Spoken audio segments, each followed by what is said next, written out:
Let's get started on today's notes over dot plots and histograms. So we're going to be taking data and we're going to be displaying it in a graph of some sort. We're going to talk about dot plots first. What is a dot plot?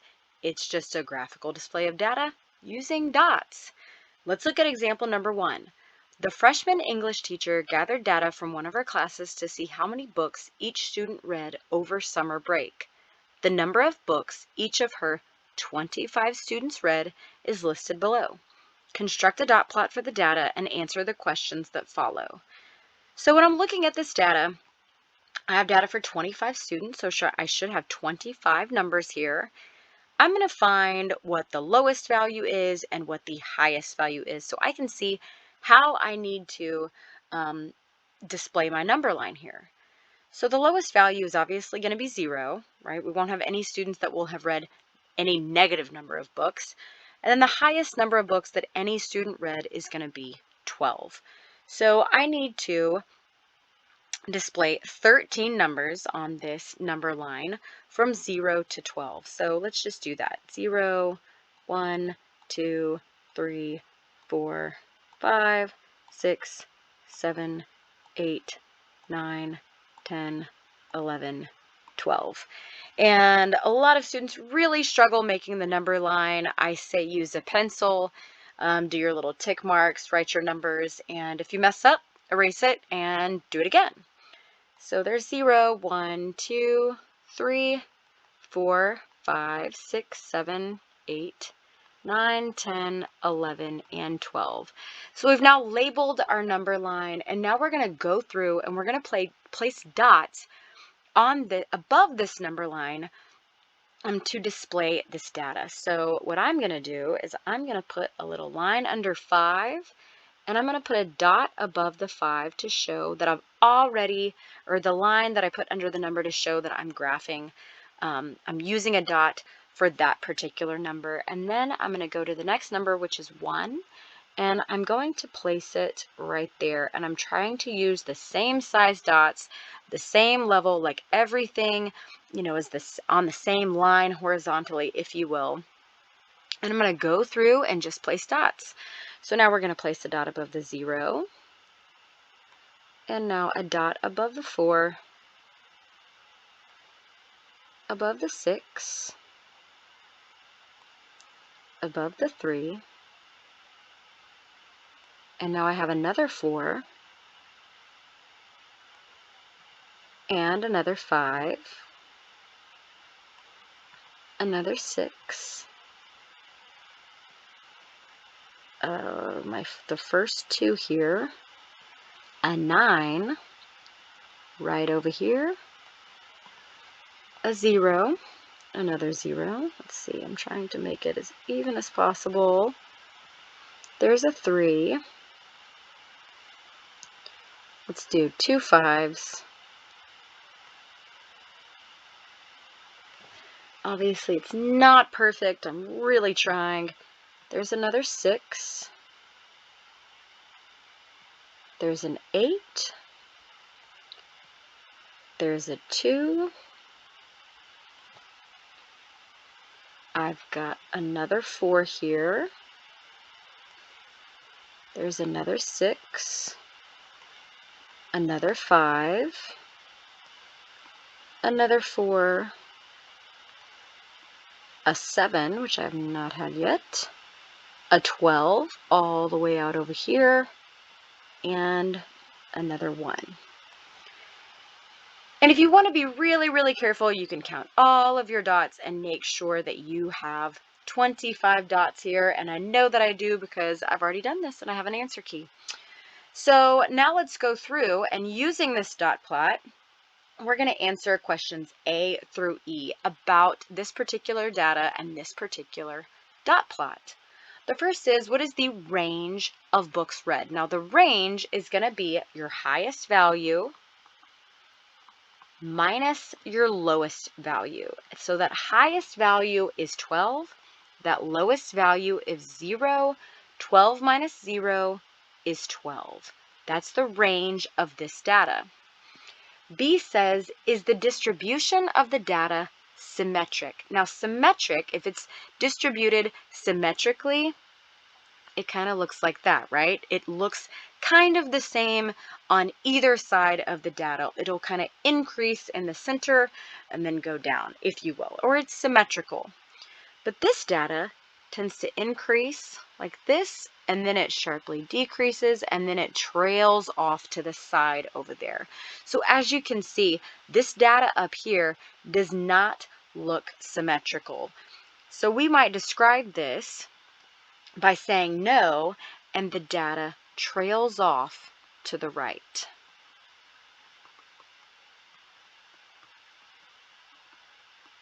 That's how we could describe this data.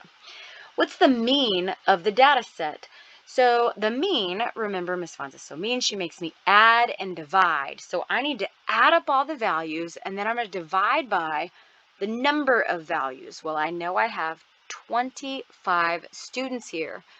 So the total number of books read divided by 25 will be the mean of this data. So what can I do? I can go through and I can say 0 plus 0 plus 1 plus 1 plus 2 plus 2 plus 3 plus 3 plus 4 plus 4 plus 4 plus 4 plus 5 plus 5. I could also do 0 times 2 plus 1 times 2 plus 2 times 2 plus 3 times 2 plus 4 times 4, right? 4 students read 4 books each, plus 5 times 5. 5 students read 5 books each. So I could go through, however you want to do that, you can go through and add the total number of books read.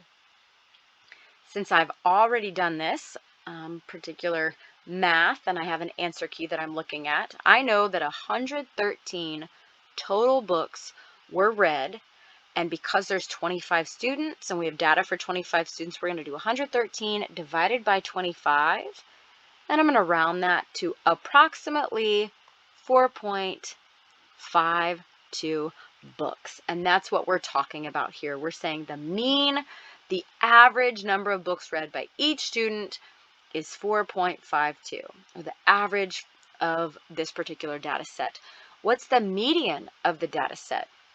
Well, I know 25 students, that's an odd number, right? So when I'm looking at 25, well, if I take the lower half, when I'm just thinking about yesterday's lesson, the lower half, 12 students, the upper half would be data for 12 students. That's 24 students, and then there would be one number in the middle, right? That's the median. When I have an odd number of values that I'm looking at, there is a middle number. That middle number, that's the 13th number. So watch how I find the median of this dot plot. Rather than just list out the numbers from least to greatest, which is what we have done previously, I'm actually going to use this dot plot. 1, 2, 3, 4, 5, 6, 7, 8, 9, 10, 11, 12. Here is my 13th value. That 13th value is 5. Okay, and I'm going to erase this right here so that doesn't confuse you. So the median of the data set is 5. Now the question says, which measure of central tendency best describes the data and why? So a good rule of thumb is, if there is an outlier, we would use the median, right? You might be able to argue some points on this, but I would say the median, because 12 could be considered an outlier for the data. Okay, so 12 could be considered. However, look at the mean. It's 4.52 books, and look at the median. It's 5 books. So, I mean, typically when you get something that's that close together, you're not even going to get a question like this that says which best describe, because they're really both good measures of central tendency to describe the data. But a good rule of thumb is, if an outlier exists, the median is the best measure of central tendency, because it gets rid of that outlier, those edge values that are really high or really low. So I would say both are good measures to describe the data.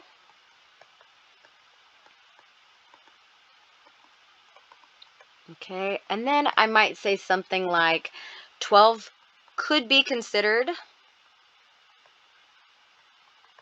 12 could be considered an outlier, in which case, I'm just writing, in which case the median would best describe the data. Okay, and we're just writing, that might be how I would describe it, right? I've got my logic and then my reasoning behind it, and that's good. Let's move on. So that was a dot plot. We had a number line with dots on top, and now we're going to look at histograms. What is a histogram?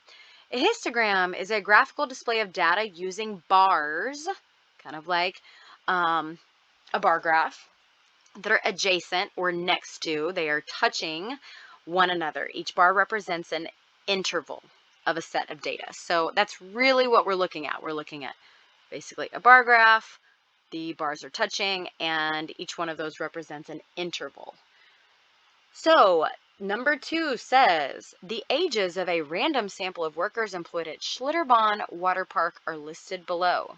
Organize the information into a frequency table and then create a histogram of the data. So what we've got here is we've got the ages of several workers, and we're going to tally those up. We have the age of workers, and I've got intervals already listed for you. We're going to tally those up, and then we're going to write the frequency, and I'm going to show you how to create this histogram. So let's first look at, we have a worker the age of 16. That's going to be right there. A worker the age of 22. That's going to be in this interval. 25 would be another worker that's included in that interval. 24, also in that one. 21, also on that one. 20, we're back down here. Do you see what we're doing here? We're just tallying up the ages of all these workers. We have one that's age of 30, that's going to be right here. 44, down here. 20 would be up here. 19, here's another 20, and I've got 5 there now. 18 and 18, that's also in here. 24 would be right here. 16. 42, all the way up here. On the age of 21, right here. 20, right there. 18, right there. 16. 32 would be right here, and 28 would be right there. So we've got our tallies done, and now we need to add all those up and record the frequency. So that means how many workers have the age between 16 and 20? Well, when I tally up these tallies, I get 11. How many workers have an age between 21 or from 21 to 25? 6. In this one, there are 2, 1, 0, and 2. And now we're going to take this data and we're going to create a histogram. So the first thing I'm going to do is, I know the frequency. I'm going to put the age of the workers. So I'm going to put the age of workers here down on my x-axis, and I'm going to put the frequency over here on the y-axis. And I'm going to look at, first, let's look at the frequency. How are we going to scale that y-axis? I know that the lowest value is 0. The highest value is 11. If I count, let's see, I could count by 2s, 2, 4, 6, 8, 10, 12. Perfect. Let's count by 2s. This represents 0, 2, 4, 6, 8, 10, 12. I don't have a frequency higher than 11, so that 12 up there works really well. And now we're going to go through, and I'm going to write these intervals down here on the x-axis. So 16 to 20 is going to be right here. Next to that would be 21 to 25. Then 26 to 30. The next interval was 31 to 35. I don't want to leave out 36 to 40, even though nobody's included in that. And then 41 to 45. Whoops. 41 to 45. So I've got the age of the workers on my x-axis. I've just literally transcribed it, right? I've just moved it over, written the intervals. Those are the age of the workers. I've got the frequency on my y-axis. And now we're going to basically use a bar graph to show how many employees are between the ages of 16 and 20, including those ages. And this, just make sure that when you're creating this histogram, the bars touch. That's just, it's just part of it. So there are 11 workers that are within the ages of 16 to 20. That's going to be, watch what I'm going to do. I'm going to like draw a line up here like that. Oh, it's not very good. And it's going to go right there. Okay, so in here, that's 11. And then how many workers have an age of 21 to 25? 6. That's going to go up to, and what I like to do is these bars typically, like if it's perfect, they're like the same width. So I'm doing my very best. It's going to go up to 6. 26 to 30, there are 2. So, I'm kind of trying to draw the same width, but I didn't do a very good job. 26 to 30, how many are 31 to 35? Just 1. So that's halfway. So I might do something like that. And then how many workers have an age of 41 to 45? 2. And so this is kind of all on its lonesome over here, just like that. So this looks like a bar graph. It is a histogram. Why is it a histogram? We are looking at intervals as the age of the workers, and the bars are touching. Okay, and so that is a histogram. That's what makes a histogram a histogram. What is the range of the workers? So that probably should say what is the range in age of the workers, but remember that's going to be the highest minus the lowest. And the highest age is going to be 44, right? 44. And the lowest age is going to be 16. Okay, and 44 minus 16 is 28. That's the range in age, right, of the workers. Is the distribution of the data symmetric? Meaning, does it kind of go up and then down? No, it's not. It just falls very rapidly and then it kind of goes like that, right? So we obviously have a very high population of young workers employed at Schlitterbahn Water Park. How many workers range in age from 21 to 25? How many workers? Right here, you probably did stuff like this when you were younger, right? There are 6 there, there are 11 there, there are 2 there, there's 1 there, there's 2 there. How many workers range in age from 21 to 25? 6. And then how many workers are older than 30? How many workers are older than 30? We have 1 here and 2 here. The total number there would be 3. And I know it seems easy, but these types of questions are just, can you look at a graph? Can you analyze your data? What are you looking at here? So what are the advantages and disadvantages of a histogram over a dot plot? Well, when you're using a histogram, you can't see exact values, right? You're seeing intervals. So, that's a disadvantage of a histogram. You can't see exact values, but on a dot plot, you can. So let's go ahead and write that down. So you cannot see exact values on a histogram. You cannot see exact values on a histogram. Only intervals. And then it's also difficult to compare 2 sets of data on a histogram, and they also work well, but they do work well with large ranges of data, right? Because we kind of condense them down into intervals, we can look at a large range of data. But as you can see, if you've got a histogram, how are we going to be comparing 2 sets of data? That would probably look we put this data on a graph of some sort so that we can visually see something quickly, like, things kind of make sense. But that would be way too much on a graph. So let's write that down.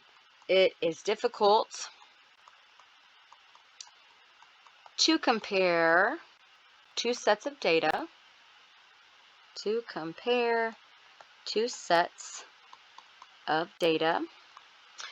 but we do know that because we condense them down into intervals and we don't look at exact values, they do work well with large ranges of data. So, but histograms, oops, my computer. But histograms work well with large ranges of data. Let's write that down. Ranges of data. My computer's getting tired here. It's lagging a little bit. But that concludes your notes over dot plots and histograms, displaying data. Day 1 of your Day 2, we did a mean and median review in the first lesson for your statistics unit. So dot plots and histograms today. We'll look at box plots. Tomorrow, I hope it was helpful.